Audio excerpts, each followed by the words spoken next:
with segment's first iSwipe touch gesture control and many more incredible features. The all-new MG Hector, designed to surprise. Finally हमारा घर। तुम्हारी जिद का नतीजा। मैं नहीं होती तो तुम्हारा क्या होता?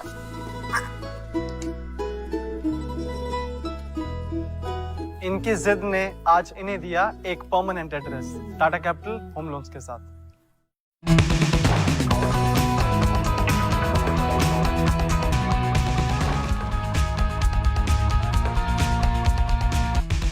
चलिए ब्रेक के बाद आपका स्वागत है और अगले चार स्टॉक्स की बात कर लेते हैं। अगला स्टॉक है मेरी लिस्ट में और ये भी इन रेड है। यहाँ पर आप फोकस कर सकते हैं केफिन टेक में और ये स्टॉक लगातार गिरावट दिखा रहा है। अच्छा, ये स्टॉक इसके लिए आपके साथ शेयर कर रहा हूँ क्योंकि इसमें पैटर्न बड़ा इंटरेस्टिंग लग गया और जब चार्ट स्कैन करता हूँ बढ़िया पैटर्न मिलते हैं तब आपके साथ शेयर करने का मन करता है।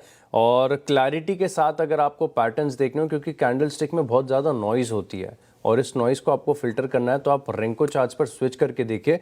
बहुत क्लैरिटी के साथ आपको यहाँ पर विजिबल नजर आएगा, ट्रेंड भी और पैटर्न्स भी। केफिन टेक के चार्ट्स को आप देखेंगे तो एक हेड एंड शोल्डर पैटर्न बना हुआ है, बहुत है, नीट है और जैसा कि हम टेक्स्ट बुक में देखते हैं बिल्कुल वैसा ही पैटर्न बना हुआ है और इसी के चलते मैं मान रहा हूँ। हालांकि कल इस स्टॉक में 3-3.5% की गिरावट आ गई थी। अब देखेंगे कि लाइकली कैसा रिएक्ट करता है। आप कैंडल स्टिक पर देखेंगे तो पैटर्न आपको इतनी अच्छी तरीके से विजिबल नहीं होगा, लेकिन रेंको चार्ट पर बड़ी आसानी से है और नेकलाइन के नीचे ब्रेकडाउन भी देखने को मिला। तो इस स्टॉक को तो ज़रूर वॉच लिस्ट में शामिल करेंगे। एक और स्टॉक है जो लगातार नोज डाइव कर रहा है, सिर्फ और सिर्फ गिरावट यहाँ पर देखने को मिली और बहुत अच्छी स्टोरी थी, बढ़िया हाइप था। अब पता नहीं क्या होगा कि स्टॉक चलने का नाम नहीं ले रहा है। मैं बात कर रहा हूँ मैनकाइंड फार्मा की। कंपेयर टू दूसरे फार्मा कंपनीज इस स्टॉक में गजब का अंडर परफॉर्मेंस आपको देखने को मिल रहा है।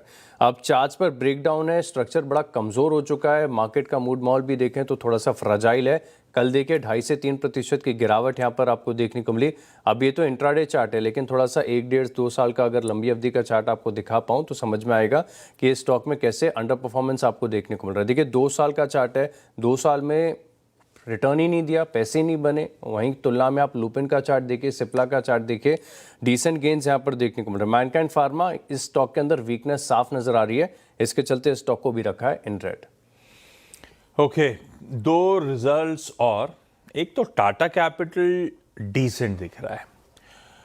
हालांकि अब वो आपको देखना होगा कि इन्होंने मोटर फाइनेंस को एक्सक्लूड करके और उसको इंक्लूड करके, तो इंक्लूड करके देखना चाहिए, जो कोर धंधा है उस पर फोकस करना चाहिए। तो पहले इंक्लूड करके बता देता हूँ। AUMs में Q-on-Q 7% का जंप है, मुनाफा 18% Q-on-Q इंप्रूव होता हुआ, एनुअलाइज्ड क्रेडिट कॉस्ट भी सीक्वेंशली इंप्रूव ही हुई है, 1.3% से 1.2% पे आई। एसेट क्वालिटी लार्जली सेम है। अब वो नेट NPA लास्ट क्वार्टर 1.1% थे, इस बार 1% है, तो आंकड़े तो इंप्रूव हो रहे हैं। रिटर्न रेशियोज इंप्रूव हुए, 1.9% के ROAs बढ़ के 2.1% पे। एक्सक्लूडिंग मोटर फाइनेंस देख रहे तो नतीजे और अच्छे लगने लगते हैं, पर वो लॉजिक गलत है। मुझे लगता है कोर में सब कुछ देखना चाहिए, तो वो भी देखने के बाद बुरे नहीं दिख रहे नंबर्स तो ठीक है, इन ग्रीन करा मैंने। दूसरा, हैवेल्स को ग्रीन करा। हालांकि हैवेल्स एक्सपेक्टेशन पे खरे उतरे नहीं उतरे उस पर सवाल रहेगा, क्योंकि शायद जो बाजार या अनुमान चल रहे थे उससे कम नंबर है, पर ये पॉकेट्स पेन से गुजरी हैं। इनमें वो रिकवरी का मूड दिख रहा है। अब साल दर साल हुआ क्या, Q3 में आए 14%, EBITDA 22% का jump, margin 60 basis points improve होते हुए, तो आंकड़े तो अच्छे दिख रहे हैं।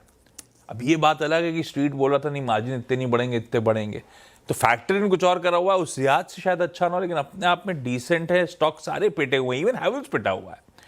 मैं ग्रीन लेके जा रहा हूं, पर आप लोग सिर्फ वॉच मोड पे रखिएगा। लास्ट 2 कौन से?